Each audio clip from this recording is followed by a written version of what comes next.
Olá, Nuno Andrade Ferreira. Obrigada por estares aqui nas M-Talks for All do Festival Mental 2020. Queria-te perguntar, antes de mais, como é que te estás a sentir hoje? Estou bem, estou a sentir-me a meio da semana, que é aquela, aquela altura em que as coisas se complicam sempre na redação, porque à medida que a semana vai chegando ao fim, temos os programas de fim de semana para preparar e é sempre uma altura de muito trabalho. Mas tudo tranquilo e cheio de energia. Em Cabo Verde, como é que as coisas foram em relação à pandemia e à maneira como tu viveste a tua própria vida, como profissional e como pessoa? O que é que mudou durante estes tempos, para ti, de Como todos foram os e como níveis? estão. Como foram e como estão a ser, porque o problema está longe de estar resolvido. Como sabes, nós também vivemos um período de estado de emergência, foi uma Sim. experiência nova para mim e para todos, à semelhança do que aconteceu em Portugal, também em Cabo Verde, onde eu moro há mais de 10 anos. Nunca tínhamos experimentado esta situação e, portanto, tudo isso foi novo. Passámos a fase do estado de emergência, mas continuamos a ter que nos adaptar todos os dias a um conjunto de novas regras, muito semelhantes, de resto, Nuno, àquelas. mas o que é que mudou na prática na tua vida? O que é que notas que foi Olha, assim mais impactante, que teve mais impacto para ti? eu acho que, e comentava isto com a minha mulher ainda há dias, uma das mudanças mais significativas foi o facto de termos deixado de frequentar com a frequência com que fazíamos, por exemplo, cafés, restaurantes, esplanadas. Nós tínhamos um Vida hábito de social. praticamente todos os dias, ao final da tarde, aproveitando o bom tempo do Mindelo, o sol, as esplanadas, a vista para a Baía, a praia, frequentávamos muito muito agora.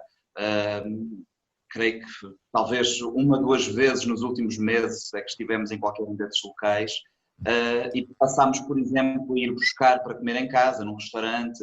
E isso foi uma mudança muito grande porque no Mindelo a vida é muito feita fora de casa, fruto do ambiente, do clima tropical, temos muito sol, temos praia e, portanto, nós passamos muito tempo fora de casa. Toda esta experiência de agora nos pedirem para ficarmos em casa é de facto muito novo, novo para mim, novo para os miúdos, para toda a gente e, portanto, temos que redescobrir a nossa casa, encontrar novos espaços, novas formas de nos entretermos, de entreter as crianças e essa é também uma grande mudança porque elas crescem a brincar na rua, crescem em contacto com outras crianças e esta é uma sociedade muito informal no contacto e no trato entre as pessoas e o facto de agora termos que reprimir tudo isso é de facto um desafio muito grande e é uma mudança muito grande nos hábitos, nos meus e das pessoas e do próprio país. Como é que tu explicaste às crianças porque é que a vida ia mudar? De que forma é que elas entenderam que era preciso e que era para a proteção delas? Tiveste algum tipo de aproximação assim mais pensada? Ou foi natural, olha, agora fecham em casa e vamos fazer outras coisas e elas perceberam o que estava a passar? Olha, tive muita sorte com o mais novo, que tem 5 anos, no infantário fizeram grande parte do trabalho e vinham a Muito prepará-lo bem. para as mudanças que iam acontecer.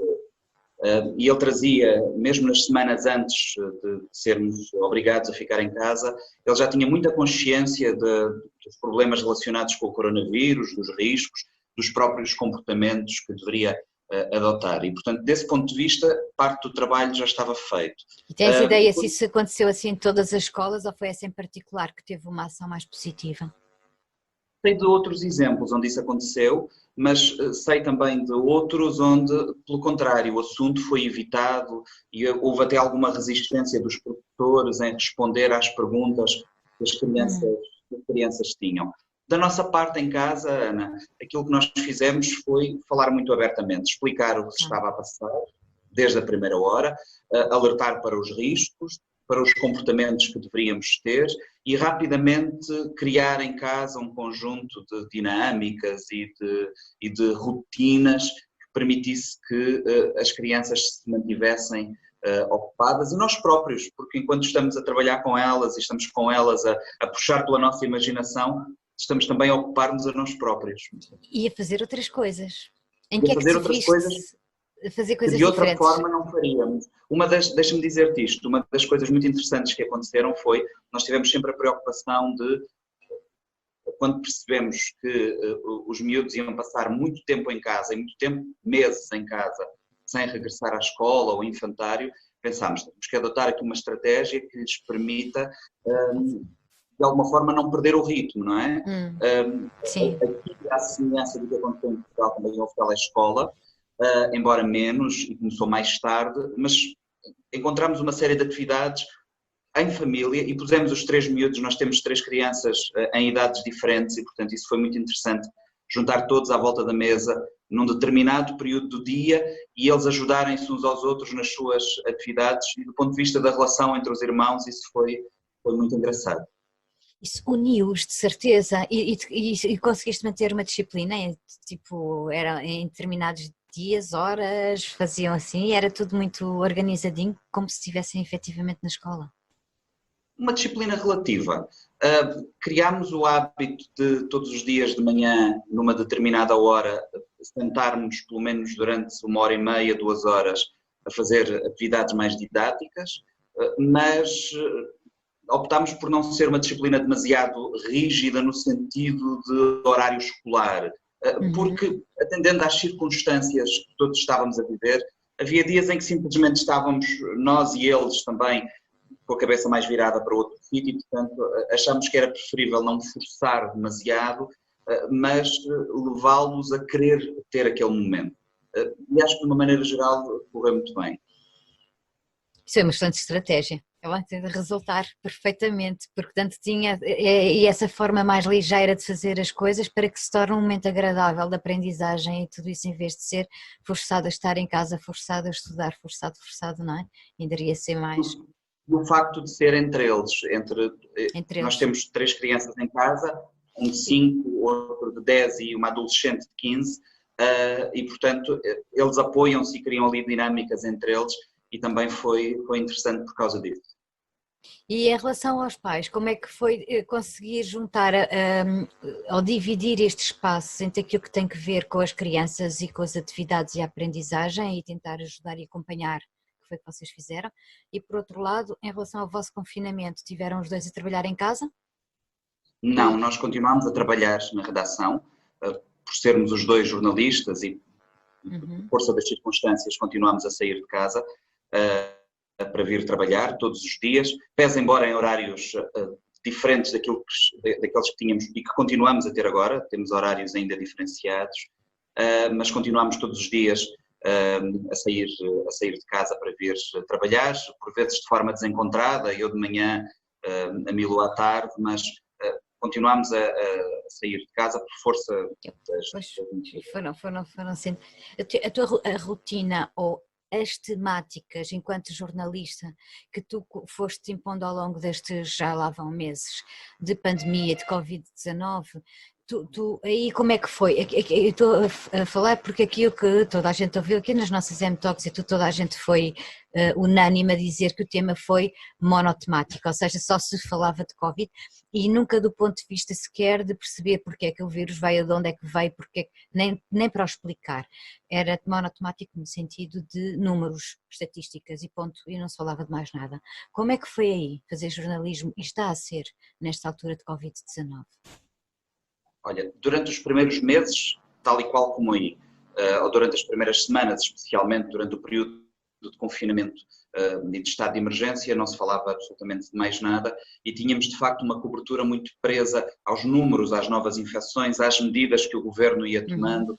E foi uma cobertura muito nessa abordagem. Nós tentámos aqui na rádio onde eu trabalho fazer um esforço de, pelo menos em alguns dos espaços informativos, acrescentar valor, procurar outras informações. Tu sabes que eu mantive ao longo de mais ou menos 2 meses um conjunto de lives no Facebook com muita gente, nomeadamente contigo, para falarmos da pandemia noutro sentido, introduzir aqui outras informações. Neste momento, felizmente, estamos aquilo que eu costumo dizer que é desconfinar também o jornalismo, começar a falar de outras coisas. Excelente frase. Porque estivemos durante 2, 3 meses a falar praticamente de pandemia apenas, mas o mundo continua a girar. E há um conjunto de outras coisas que vão acontecendo e outras dinâmicas sociais, económicas, políticas que continuam a acontecer e felizmente já estamos na fase em que começamos a prestar um pouco mais de atenção a isso, mas claro que uma parte significativa dos nossos noticiários e dos nossos alinhamentos continua a ser preenchida pela pandemia, pela Covid-19 e por tudo isto, pelo caráter de novidade e pelo caráter de interesse público. Mas de facto creio que, e daqui a uns meses talvez possamos analisar isso com algum distanciamento, acho que teremos caído em algum exagero, por vezes, a repetição sempre da mesma informação, mesmo quando não havia novidade, insistíamos em informações sempre as mesmas. E este é um vício do jornalismo que se calhar ainda não conseguimos, não nos esforçamos para contrariar. E já viste o impacto que isso tem do lado de cá dos espectadores? O que isso pode formar em termos de canalizar psicologicamente toda a informação? Parece que o mundo todo se transformou naquilo. A pessoa liga rádio, liga televisão, abre o jornal, vê a mesma coisa. Consegues entender o impacto psicológico e emocional e de eventualmente até causar pânico? Porque parece que não há mais nada no mundo. E a sensação de que, apesar de se falar muito sobre um tema, as pessoas não estão esclarecidas sobre ele. E continuamos a ver, as redes sociais são um bom barómetro disso, um conjunto muito grande de desinformação a circular sobre o assunto, de falta de conhecimento e de capacidade de juízo crítico da parte das pessoas. E embora penso eu que nesta altura estamos numa fase em que o medo está a ser compensado por uma vontade de sair de casa. As pessoas ainda têm medo, mas a vontade de saírem de casa vai se impondo aos poucos. Temos algum desequilíbrio? Ou seja, pelo facto de ter havido o confinamento e isto agora ser tão rapidamente desconfinado, achas que pode haver aqui depois algum desequilíbrio no sentido de se voltar àquilo que as pessoas estão a querer fazer, que é ter aquilo que existia, que já não existe, mas que as pessoas querem que exista à força? E, portanto, adotar comportamentos iguais que agora não são admissíveis de maneira nenhuma. Como é que isso funciona aí, este desconfinamento? Os hábitos humanos são muito difíceis de alterar e principalmente são difíceis de alterar quando as pessoas têm dificuldade em perceber o porquê de terem que alterar esses hábitos. Porquê que eu te digo isto? Nós temos em Cabo Verde cerca de 1.500 casos confirmados de doença, de infecção, o que para um país de 500 mil pessoas é um número significativo, porque este é um país pequeno, mas na realidade temos menos de 2 dezenas de mortos ao longo destes meses. Isto advirá provavelmente do facto desta ser uma população muito jovem, de termos ilhas e portanto a população está dispersa no arquipélago. Eu creio que existe ainda muito uma noção de que o risco real da doença não é efetivo. Há um conjunto alargado de pessoas, nomeadamente os mais jovens, e isso também se passa em Portugal, que não têm a percepção real do risco da doença e, acima de tudo, têm uma grande falta de noção comunitária, ou seja, de o meu comportamento é por mim, mas também pelo outro. É a questão do respeito, aquela coisa que se tem falado muito aqui, do respeito ou da falta dele, não é? Mas deixa-me dizer isto também, Ana, sobre a questão do pânico que o jornalismo provocava nas pessoas. Sim. Nos outros e em nós mesmos. Vivemos um determinado período em que chegávamos ao final de semana, eu próprio tão esgotado mentalmente de estar durante uma semana inteira, 12 horas por dia, a trabalhar o mesmo tema, que por 3 ou 4 ocasiões tomámos a decisão de durante o fim de semana em casa não se via noticiários e estávamos 2 dias absolutamente desconectados da realidade jornalística, porque até para nós trabalhamos com isto todos os dias. E sobretudo para vocês, claro, obviamente. Mas aqui o que acontecia aqui é que houve muita gente que disse isso, não ligo mais televisão. Houve muitas pessoas que conseguiram fazer esse step back, não quero mais isto na minha vida, chega. Mas, de qualquer maneira, isso não quer dizer que assim que abrisse o botão outra vez, mesmo que haja esse descanso saudável, não é? Para poder desligar um bocadinho disto. A verdade é que cada vez que abre o jornal, liga o botão, liga a rádio, a televisão, estava outra vez, é como costuma ser aqui durante o ano e todo o resto do tempo com o futebol, a gente liga, está futebol em qualquer canal. Essa foi uma das benesses da pandemia, pelo menos durante 3 meses não se ouviu falar de futebol. E de que maneira, maravilhoso. Absolutamente maravilhoso, mas foi a primeira coisa a voltar, de facto, isto é assim, tipo, é um caso complicado, mas isso seria para outra conversa. No entanto, esta relação entre privilegiar ou conseguir ter algum cuidado com a saúde mental em relação ao processo da Covid-19, no que tem que ver com a comunicação, órgãos de comunicação social, no entanto, eu vou-te fazer uma pergunta, não faço a mínima ideia se tu pensaste nisto, se te faz sentido sequer, que é porque é que nunca, sendo tanto e tanto tempo e tão alargado e tão monotemático e pronto, permanentemente como nós estávamos aqui a dizer, porque é que nunca houve nenhum momento que eu tivesse visto, pelo menos, que isto fosse contextualizado? No sentido de, as pandemias estão para ficar, esta foi a primeira, virão mais. Nós temos alertas dos ativistas das alterações climáticas há pelo menos 20 anos, cada vez mais a crescer, a crescer, a crescer, e ultimamente então é diário para quem os quiser ouvir. A questão é que ninguém os quer ouvir.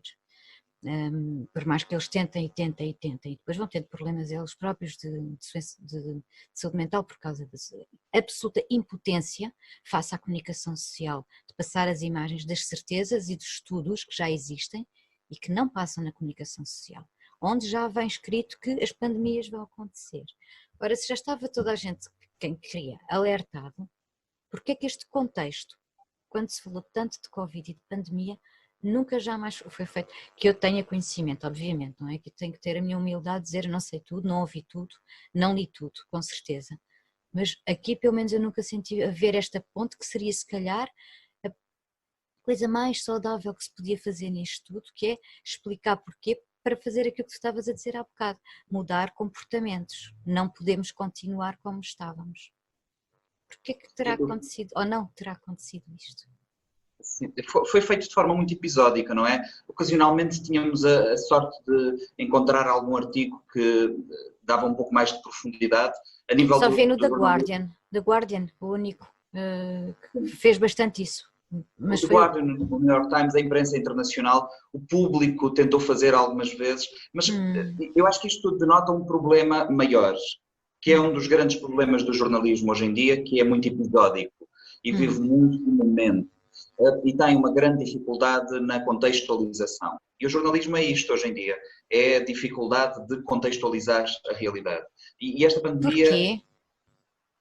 Porque é muito rápido, é muito instantâneo, porque precisamente vive do momento, porque além de todos os fatores de crise do jornalismo que nós já identificamos e que são amplamente conhecidos, os problemas das redações, problemas de financiamento, etc, etc, o jornalismo decidiu, a dada altura na sua história, começar a competir com a internet e com o tempo da internet. E achou-se que o tempo do jornalismo era o tempo da internet. E o tempo da internet é urgente, é rápido. Claro. Só que aquilo que acontece na internet não pode ser, e quando falo de internet falo, por exemplo, das redes sociais, não é? Mas aquilo que acontece na internet não pode ser aquilo que acontece no jornalismo.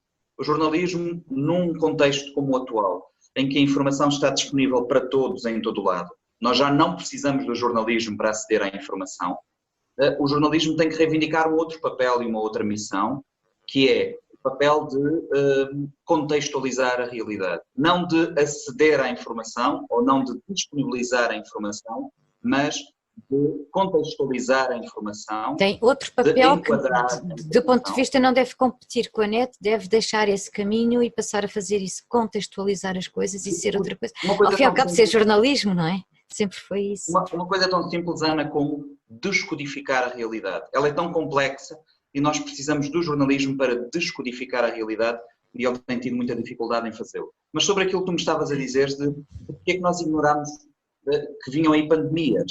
Os relatórios existiam, os estudos existiam, os alertas foram feitos. Aqui não sei se poderemos responsabilizar o jornalismo em primeira instância, terá eventualmente alguma responsabilidade porque não colocou o assunto na agenda e tem essa capacidade, mas acima de tudo isto é um reflexo também dos tempos políticos que nós vivemos e é um tempo também muito imediato. Os ciclos políticos não se compadecem com a tomada de decisões estruturais. Decidir agora para produzir efeitos daqui a 10 ou daqui a 20 anos. Isso não acontece. E, portanto, as governações e os atores políticos decidem e atuam com base na gestão do dia-a-dia. a preparação para uma situação como esta que estamos a viver exigia que as decisões fossem tomadas de outra forma. E uma das coisas que esta pandemia também nos mostrou é que mesmo os países mais desenvolvidos e ricos do mundo não tinham sistemas de vigilância epidemiológica tão eficazes quanto deveriam ter para detecção precoce deste tipo de casos e de casos que foram surgindo, e rapidamente as coisas se descontrolaram. Estávamos todos, acho que fomos todos muito ingênuos em relação àquilo que o mundo nos reservava. Ingênuos ou arrogantes, não é? De certa maneira achar que podemos controlar tudo, não é? Basicamente eu acho que é isso. Estava a ser simpático. Tu és simpático, parece simpático fazer as coisas, mas eu não tenho que ser, porque isto é uma arrogância da humanidade, enfim, achar que consegue e pode tudo e manda tudo, e agora percebeu que afinal isto não é bem assim que funciona, não é? Pelo contrário, teve uma coisa mínima e consegue, como um vírus, conseguir fazer, dizimar, e se quiser ser mais forte ainda, dizima ainda mais e mais e mais, e se nós continuamos com os mesmos comportamentos, mais tarde ou mais cedo vai acontecer. Tu sentes que de alguma forma a humanidade começou, em termos políticos, a ficar mais preparada para isto, atenta, a achar que pode e deve mudar atitudes socioeconómicas e políticas, ou achas que vai ficar na mesma? Isto antes de passarmos à parte cultural. Não acho absolutamente nada, Ana. Acho que não sou nada otimista em relação a esse tipo de coisas. Acho que o lirismo que entretanto se instalou Tu vai ficar tudo bem. Vai ficar tudo bem, acho que não vai nada. Acho que do ponto de vista epidemiológico, acho que aprendemos todas lições e os governos aprenderam. E segundas vagas desta doença ou novas pandemias encontrarão os sistemas de saúde e as autoridades sanitárias melhor preparadas, parece-me claro. Mas agora, do ponto de vista socioeconómico e político, não acredito nada. E aliás, basta ver os sinais de retoma que acontecem, encaminham-nos para aquilo que era o antigo normal. Portanto, não acho nada que daqui venham grandes mudanças, porque precisamente por causa da urgência que nós identificávamos há pouco, de sairmos de casa e regressarmos à vida tal e qual como tínhamos antes. E portanto não estou nada otimista em relação a grandes mudanças. O que é que se passa com a humanidade? Não, obrigadíssima pela conversa. Queria passar só à última fase, que é perceber, e gostamos muito de pôr depois aqui, quais são as tuas sugestões, o que é que tu aconselhas quem nos está a ver, a ler, a ouvir ou a ver, em termos de séries ou filmes? Eu sou muito eclético nos meus gostos, tanto de visionamento como de literatura. Leio mais do que vejo filmes e séries. E se me pedes uma sugestão, eu puxo a minha sardinha, e já que estou em Cabo Verde, proponho a leitura do último livro de Germano Almeida, que se chama O Último Mugido. Foi lançado há pouquíssimo tempo, já durante a pandemia. Já estávamos fechados em casa quando o livro chegou ao mercado, e é um livro do autor cabo-verdiano mais internacional e conhecido também em Portugal, chama-se O Último Mugido, de Germano Almeida. Germano Almeida, muito bem. Em Portugal é editado pela Caminho. Oh, muito bem. E em relação à música? Também vais dizer que não tens nada. É tanto o catálogo que eu não sei dizer nenhuma. Vai, então vou-te perguntar, o que é que vais ouvir hoje? Vou ligar o Deezer, eu não tenho Spotify, mas tenho Deezer, vou ligá-lo e pôr em modo aleatório também. E tu não queres mesmo responder estas perguntas, está muito difícil. Não, eu sou péssimo. Eu tenho imensa boa vontade em relação a isto, mas estou péssimo. Livros, tudo o resto é absolutamente aleatório. Sou um péssimo... Vou perguntar assim, Nuno, quando eras pequenino, o que é que gostavas de ouvir? Que disco é que compravas? Era muito básico. Quando eu era pequenino, ouvia os Mini Stars e os Onda Choque, que eram os que as pessoas da minha geração costumavam ouvir. Nisso eu tive uma infância bastante rotineira. Muito bem. Nuno Andrade Ferreira, obrigadíssima por ter estado aqui connosco e obrigada por toda a informação que nos deixaste aqui, que foi muitíssimo válida e de enquadramento em relação ao que se passa também em Cabo Verde, tanto do ponto de vista social, das dinâmicas familiares, mas também do jornalismo, que é tão importante para nós perceber porque é que as coisas aconteceram como aconteceram. Muito grata por ter estado aqui, um beijinho, fica bem e fica seguro. Obrigado.